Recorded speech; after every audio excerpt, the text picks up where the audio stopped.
আমরা যে ruled, we are not ruling, আমরা যে অন্যদের দ্বারা পিষ্ট হই, আমরা যে দুনিয়া চালানোর এই মঞ্চে নাই কেন?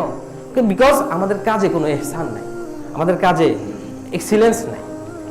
আর তাকওয়ার নীতি সব কাজে যাওয়া যাবে না, সব কিছুর মধ্যেই সব ব্যবসায়ী হালাল না, সব কাজই ভালো না, বাঁচতে হয়। এবং এই কাবিলিয়াত আল্লাহ আমাদেরকে দান করুক যে কঠিনভাবে আক্রান্ত হওয়ার পরেও সিচুয়েশন সাংঘাতিক খারাপ, কিন্তু উঠে দাঁড়াতে হবে। লিল্লাযিনা আহসানু মিনহুম ওয়াত্তাকাউ, যারা ইহসান এবং তাকওয়ার এই নীতিটার উপর চলেছে, আজরুন আযীম, বিশাল বিশাল রিওয়ার্ড অপেক্ষা করতেছে আল্লাহ সেই পরকালে। সো আমাদের বড় বড় কেমিক্যাল ইঞ্জিনিয়ার্স দরকার, আমাদের বড় বড় ডক্টরস দরকার, আমাদের বড় বড় ফিলোসফার্স দরকার, আমাদের বড় বড় আলেম দরকার, আমাদের অনেক বড় বড় আমরা দেখেছি যে আমাদের মুসলিম যুবকদের গায়ের রক্ত গরম, কোন একটা ইস্যু আসলে তারা জীবন দেওয়ার জন্য রেডি হয়।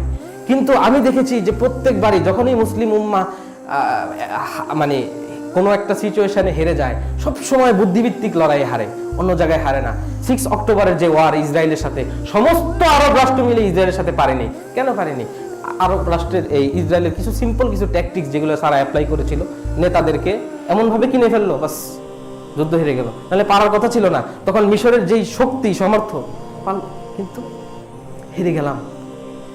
যতগুলি চ্যালেঞ্জ আসে তার মধ্যে আমাদের রক্ত গরম থাকে, ইমোশনে গরম থাকে। আমরা সাংঘাতিক ইমোশন লালন করি দিনের জন্য, রাসূলের জন্য। কিন্তু যখন বুদ্ধিভিত্তিক কাজটা, ইমোশন তো ইমোশনের জায়গায় থাকবে, কিন্তু আপনি যখন লড়বেন, আপনি তো বুদ্ধি ছাড়া লড়লে হবে না। ইভেন দেখেন যুদ্ধের মাঠে, এই কথাটা বলে আমি শেষ করবো, যুদ্ধের মাঠে রাসূল সাল্লাল্লাহু আলাইহি সাল্লাম যখন সাহাবীদেরকে কাতারবদ্ধ করেন, এখানে দাঁড়াবে ওখানেও দাঁড়াবে, তখন সাহাবীরা জিজ্ঞেস করে, যারা যুদ্ধ আল্লাহ রাসূলের চেয়ে ভালো জানে, তারা জিজ্ঞেস করে, আল্লাহ রাসূল এটা কি ওহী নাকি আপনার?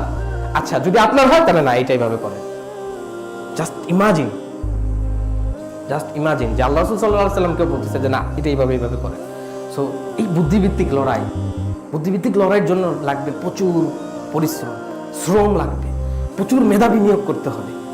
ফেসবুক কমেন্টিং, গালিগালাজ, এই আলেম এই আলেম সেই আলেম, এগুলি চলুক, তারা করুক, বাট একটা জেনারেশন চাই যারা দাঁড়িয়ে যাবে, একটা জেনারেশন চাই যারা দাঁড়িয়ে যাবে জুলুমের সামনে, তারা দাঁড়িয়ে যাবে পড়ালেখা নিয়ে, এডুকেশন নিয়ে, চিন্তা নিয়ে, গবেষণা নিয়ে। আল্লাহ আমাদেরকে ইহসান এবং তাকওয়া নীতিতে চলা তৌফিক দান করুক।